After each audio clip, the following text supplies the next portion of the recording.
बहुत कम समय बचा है। 25 तारीख को वोटिंग है और आज 16 तारीख हो चुकी है। अब करीब 10 दिन से कम का समय रह गया है।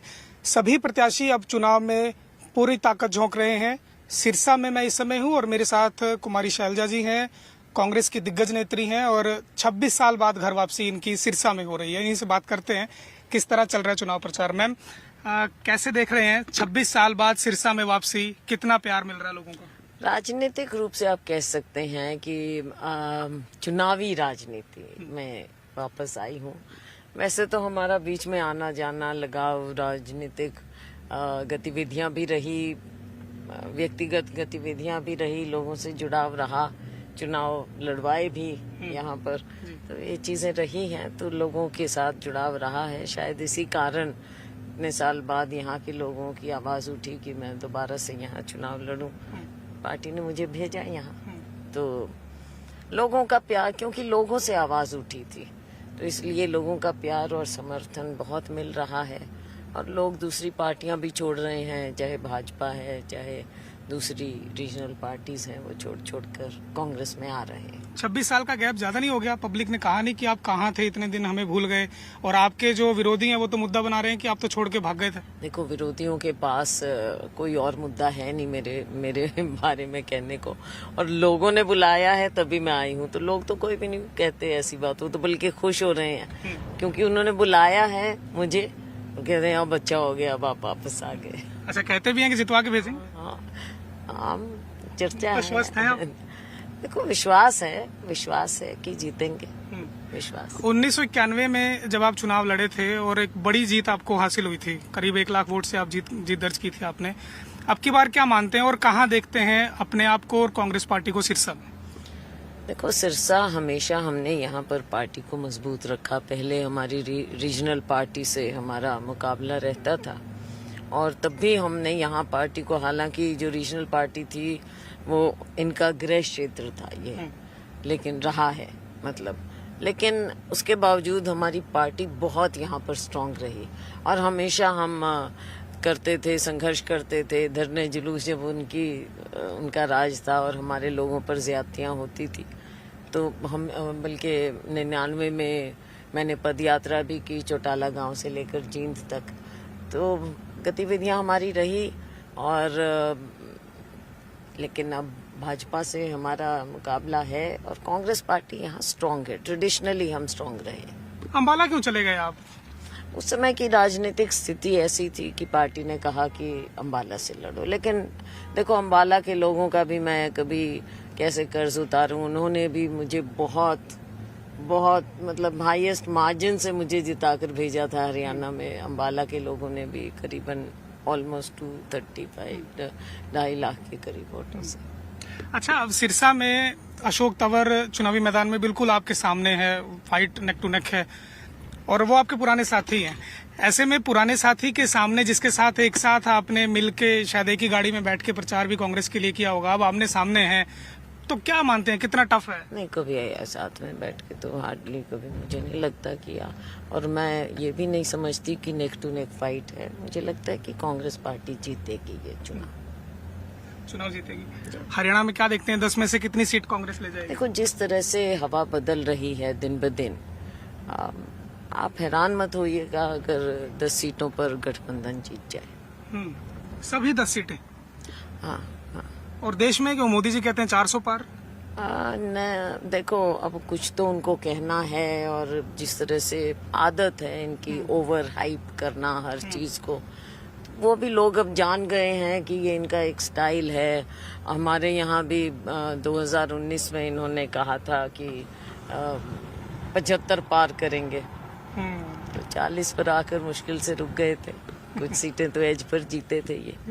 तो ये तो एक कहने की बात है, लेकिन जब रूलिंग पार्टी और प्रधानमंत्री ऐसा कहें तो अब क्रेडिबिलिटी का सवाल हो गया, क्योंकि ये तीसरा चुनाव है मोदी जी के नेतृत्व में। अब लोग जान गए हैं कि आदत सी हो गई है ऐसी बातें करने की। अच्छा, 19 में क्या कारण मानते हैं? आपने भी कहा कि बहुत नजदीक था, 75 पार का नारा था, 40 पे आ गए, कांग्रेस 31 तक गई, कुछ कारण ऐसे रहे, गुटबाजी कहा गया, सही से टिकट वितरण ना हुआ, अब 3 महीने बाद फिर चुनाव आएंगे। मैं आपको राइट पर्सपेक्टिव में ये बात बताऊं, ये अब कहना आसान होता है जो जिन्होंने पीछे का देखा ना हो। जी। उस समय हम सारी सीट हारे थे लोकसभा में। 2019 में 10 की 10 सीट कांग्रेस नहीं जीती थी जी। और उसके 4 महीने बाद उन्होंने 75 पार का नारा दिया था।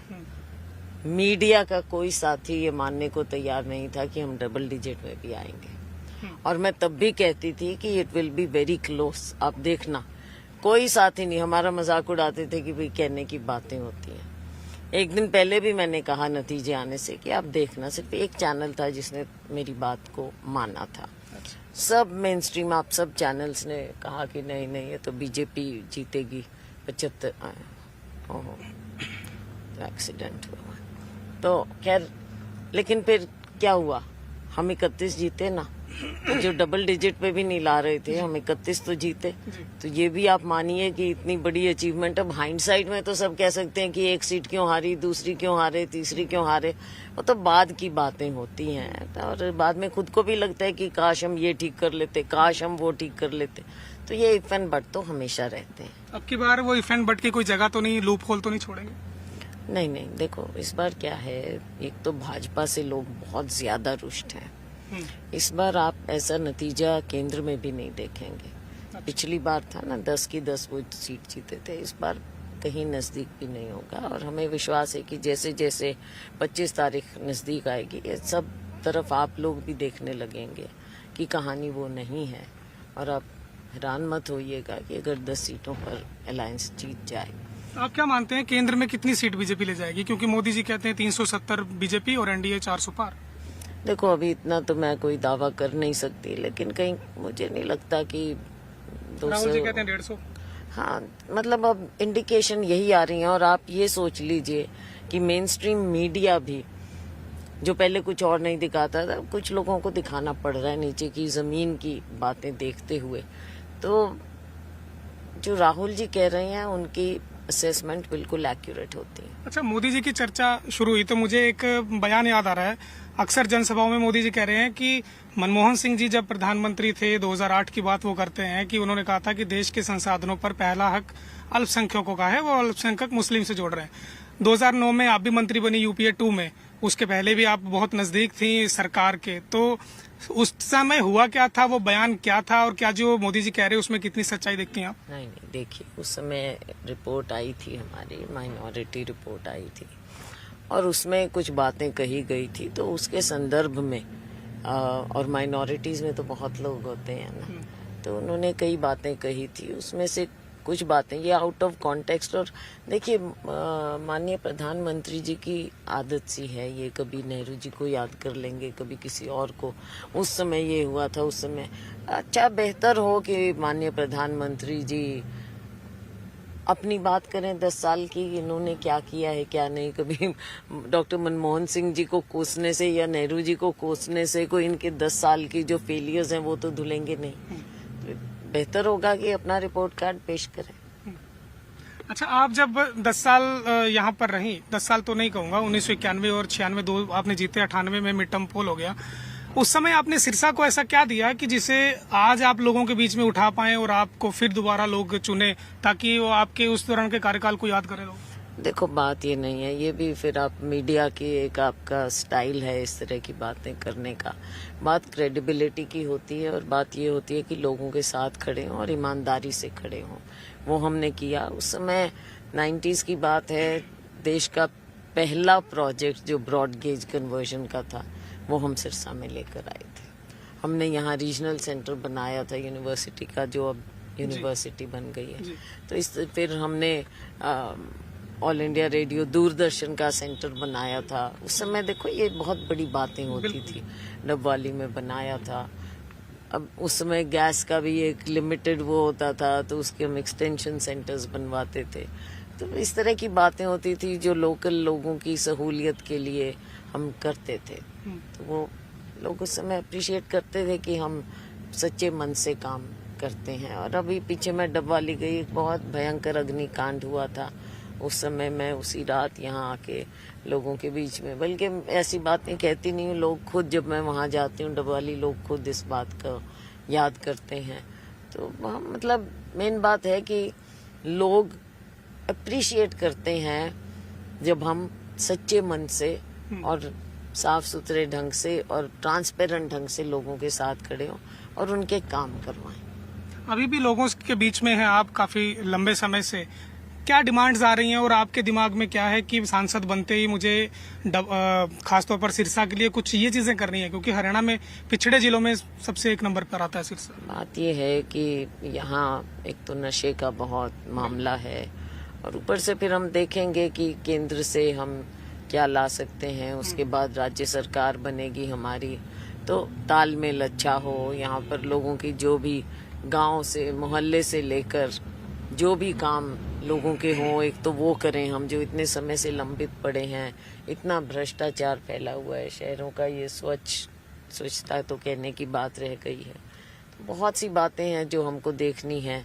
सिस्टम को, व्यवस्था को ठीक करना आज के दिन सबसे ज्यादा जरूरी है, क्योंकि बहुत ज्यादा भ्रष्टाचार फैला हुआ है। कि अब ये जैसे फैमिली आईडी है, प्रॉपर्टी आईडी है, ऐसी कंपनी याशी कंपनी जिसको हमने बहुत इसकी आवाज उठाई, हमने प्रेस कॉन्फ्रेंस की, इनके आंकड़े दिए, तो एक बार तो ब्लैक लिस्ट किया, लेकिन अब फिर सैनी जी जब मुख्यमंत्री बने फिर से उस कंपनी को इन्होंने क्लीन चिट दे दी, पेमेंट करी।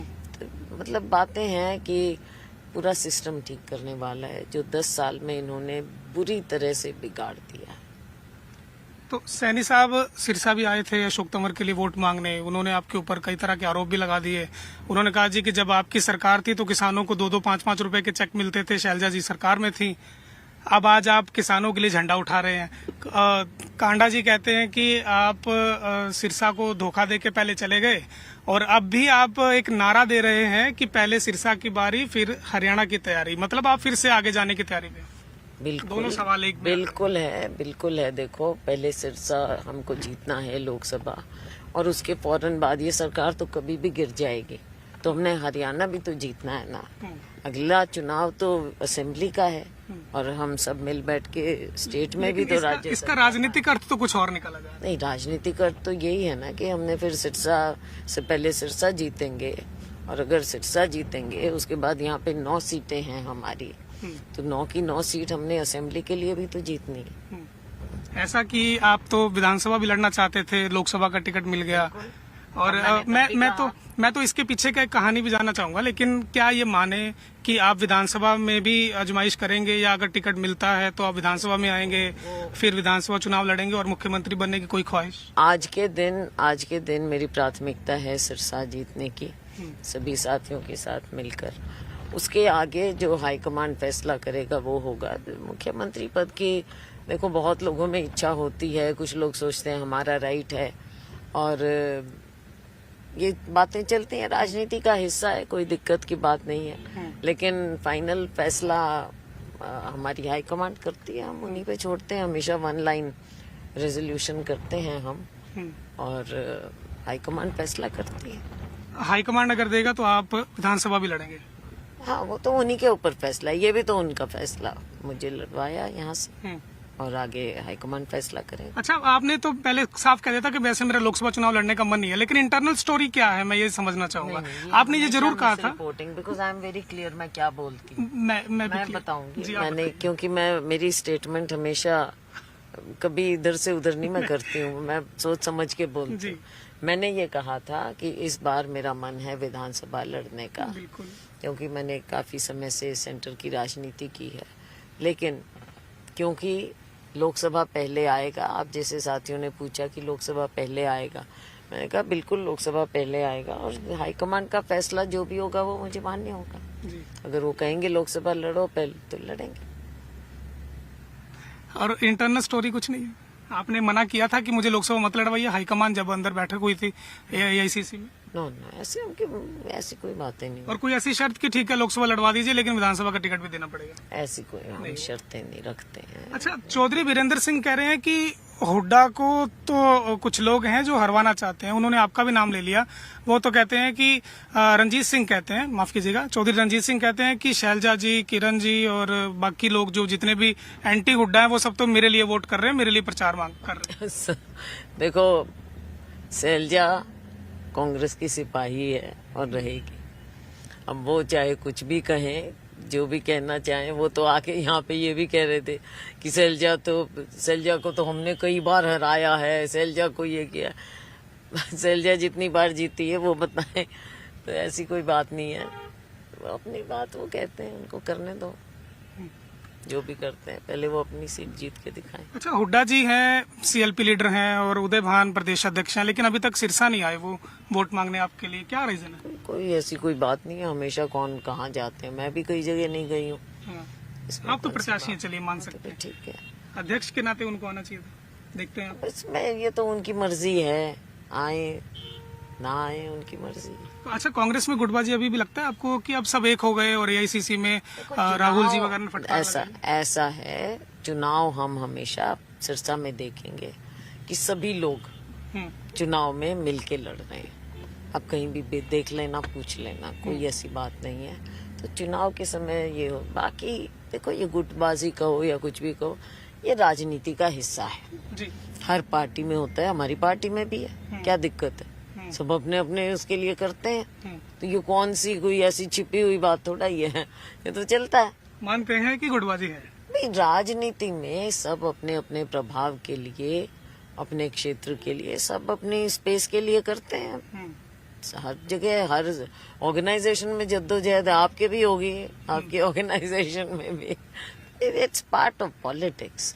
गांधी परिवार में से कोई आएगा आपके लिए वोट मांगने? सिरसा में कोई रैली प्रायोजित कर रहे हैं? अब देखते हैं, बिल्कुल। खड़गे जी अब जो भी, मतलब जिसको भी ऊपर से भेजेंगे, जो भी आएगा।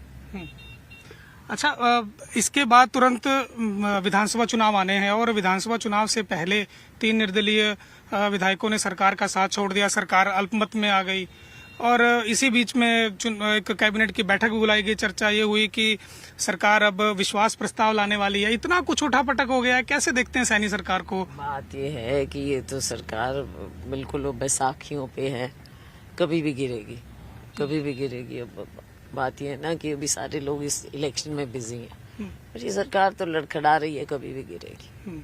मुझे नहीं लगता ये तब तक रुक पाएंगे। और 24 में विधानसभा चुनाव में कहाँ देखते हैं कांग्रेस को? कांग्रेस सरकार बनाएगी, सरकार बनाएगी, बिल्कुल बिल्कुल। कितनी सीटें जीत सकती है कांग्रेस?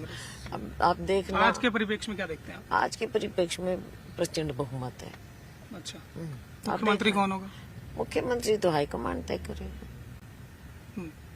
और अभी तो आम आदमी पार्टी के साथ गठबंधन में है आप लोग, क्या विधानसभा में ये गठबंधन रहेगा या यहीं लोकसभा तक सीमित है? ये उस समय तय किया जाएगा, तब नेगोशिएशन होगी, तब बातचीत होगी कि किस स्टेट में क्या जरूरी है, उस हिसाब से फिर फैसला लेंगे, हाईकमांड फैसला लेंगे।